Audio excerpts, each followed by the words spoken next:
Hi, I'm Jimmy Chang, and we're here to talk about how to find disjoint events and fractions. Now, one of the things you want to consider here is the definition of disjoint events.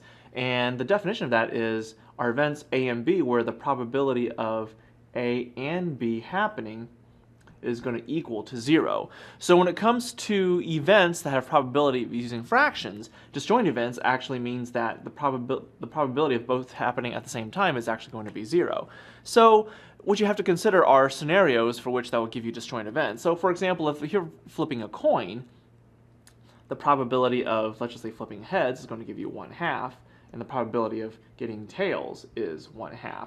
But the fact of the matter is, if you were to flip a coin once, you know the probability of getting heads and tails is going to give you 0. That's an example of disjoint events.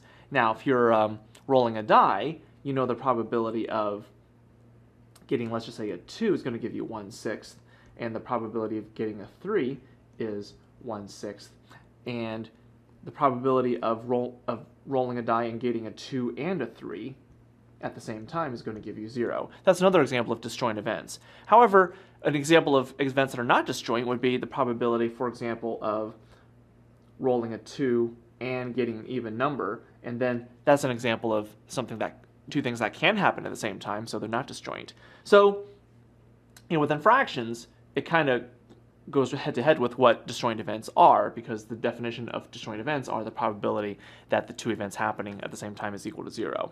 So I'm Jimmy Chang, and that's a brief introduction on how to find disjoint events and fractions.